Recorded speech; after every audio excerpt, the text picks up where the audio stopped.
किसान भाइयों नमस्कार। स्वागत है आपका हमारे यूट्यूब चैनल स्मार्ट एग्रीकल्चर में। किसान भाइयों आज के इस वीडियो में हम लहसुन में स्प्रे के बारे में बात करेंगे। इस वीडियो में हम 3 ऐसी चीज़ों के बारे में बात करेंगे जिनका स्प्रे अगर आप लहसुन की फसल में कर देते हैं तो आपके लहसुन की पैदावार बहुत अच्छी निकलेगी। क्योंकि अगर आप उन 3 चीज़ों का स्प्रे करोगे तो लहसुन की जड़ का विकास बहुत अच्छा होगा, लहसुन का तना मजबूत बनेगा, कंद बड़ा मजबूत और चमकदार बनेगा, कंद का जो पर्दा है वह मजबूत बनेगा जिससे लहसुन में दांतला होने की समस्या भी नहीं आएगी। और किसान भाइयों उन 3 चीज़ों की अगर हम रेट की बात करें तो वह ज़्यादा महंगी नहीं है। आप उन 3 चीज़ों को 1 एकड़ के हिसाब से मात्र 350 रुपये के आसपास खरीद सकते हैं। यानी कि 1 एकड़ में मात्र 300 से 350 रुपये का खर्चा आएगा, लेकिन उससे इतना अच्छा रिजल्ट मिलेगा कि अगर आप एक बार उनका स्प्रे कर लोगे तो आप अगले साल ऑटोमेटिक ही उनका स्प्रे करने लग जाओगे। तो किसान भाइयों वह 3 चीज़ें कौन सी हैं, किस प्रकार स्प्रे करना है, कौन से समय पर करना है, कितनी मात्रा में करना है, उसके बारे में आपको ज़्यादा जानकारी चाहिए तो आप इस वीडियो को अंत तक ज़रूर देखना। और आप हमारे चैनल पर नए हो तो चैनल को सब्सक्राइब करके उसके पास जो घंटे की निशान है उसे ज़रूर दबा दीजिए। किसान भाइयों अब अगर हम उन 3 चीज़ों के बारे में बात करें तो लहसुन को अच्छी तरीके से विकसित होने के लिए मुख्य रूप से नाइट्रोजन, फास्फोरस और पोटास की आवश्यकता होती है, जिसमें नाइट्रोजन पौधे में क्लोरोफिल की मात्रा को बढ़ाती हैं जिससे पौधे की ग्रोथ ज़्यादा होती है, पौधे में हरापन बना रहता है। और फास्फोरस का काम होता है जड़ और तने का विकास करना। अगर लहसुन में फास्फोरस की कमी महसूस होती है तो जड़ का विकास और तने का विकास अच्छे तरीके से नहीं हो पाएगा। और किसान भाइयों पोटास का काम होता है कंद के आकार को बड़ा बनाना, कंद के पर्दा मजबूत करना, कंद का वजनदार और कंद को मजबूत बनाना। तो आपको लहसुन की खेती में इन 3 पोषक तत्वों की कमी को कभी भी महसूस नहीं होने देना है।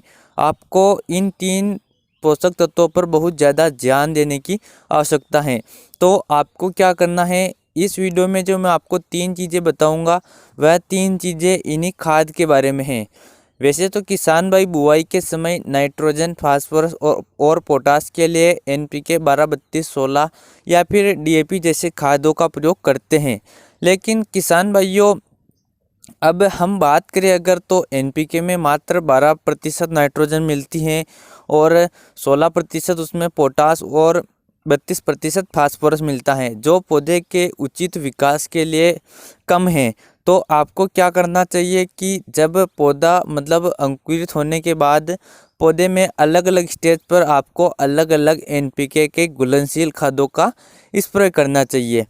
मैंने वो 3 चीज़ों के बारे में बताए हैं तो वह 3 चीज़ें हैं। पहला है NPK 19-19-19, दूसरा है NPK 0-52-34 और तीसरा है NPK 00-50। किसान भाइयों यह 3 खाद जो मैंने आपको बताए हैं ये पानी में पूरी तरीके से घुलनशील होते हैं और अगर हम इनका स्प्रे लहसुन की फसल में करते हैं तो इनका बहुत ही शानदार रिजल्ट आपको मिलेगा। आपने अगर कभी भी अपनी लहसुन की फसल में इन घुलनशील खादों का स्प्रे नहीं किया है तो मैं आपसे निवेदन करता हूं कि आप कम से कम एक बार इन 3 खादों का स्प्रे करके ज़रूर देखिएगा, क्योंकि इससे जो रिज़ल्ट मिलेगा उसको देखकर आप चौंक जाओगे। अब मैं इन 3 खादों का स्प्रे कौन कौन से समय पर करना है वह ज़्यादा इम्पोर्टेंट है, क्योंकि जो NPK 19-19-19 होता है उसमें नाइट्रोजन, फास्फोरस और पोटाश तीनों होते हैं। तो NPK 19-19-19 का प्रयोग लहसुन की फसल जब 30 दिन के आसपास की होती है तब आपको करना चाहिए। आपको 1 एकड़ में 1 किलोग्राम खाद का स्प्रे करना है। किसान भाइयों जैसा कि मैंने वीडियो में पहले भी बताया यह खाद कोई ज़्यादा महंगा नहीं है। और उसके अलावा जो NPK 0-52-34 खाद है उसका प्रयोग आपको लहसुन की फसल जब 60 दिन की हो जाए तब आपको करना चाहिए, क्योंकि उस समय लहसुन का जड़ का विकास करने की आवश्यकता होती है। तो उसमें जो 52% फास्फोरस होता है वह जड़ का और तने का विकास अच्छे तरीके से करेगा। उसके अलावा पोटास लहसुन के कंद को बड़ा बनाएगा।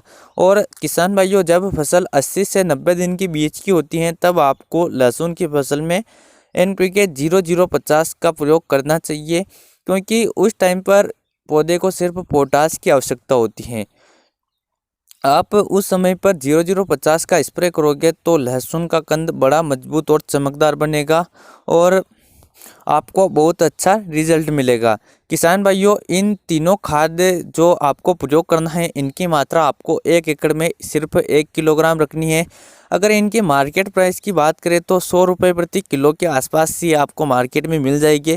कुछ क्षेत्रों में थोड़े महंगे मिल सकते हैं, लेकिन किसान भाइयों यह इतने ज़्यादा महंगे भी नहीं हैं कि आप इनका प्रयोग करने के लिए सक्षम नहीं हो।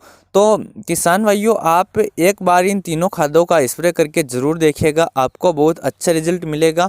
और उम्मीद करता हूँ इस वीडियो में जो मैंने आपको इन खादों के बारे में बताया है, ये जानकारी आपको पसंद आई होगी। जानकारी पसंद आए तो वीडियो को लाइक ज़रूर कीजिएगा। चलिए किसान भाइयों, मिलते हैं अगले वीडियो में। जय जवान जय किसान।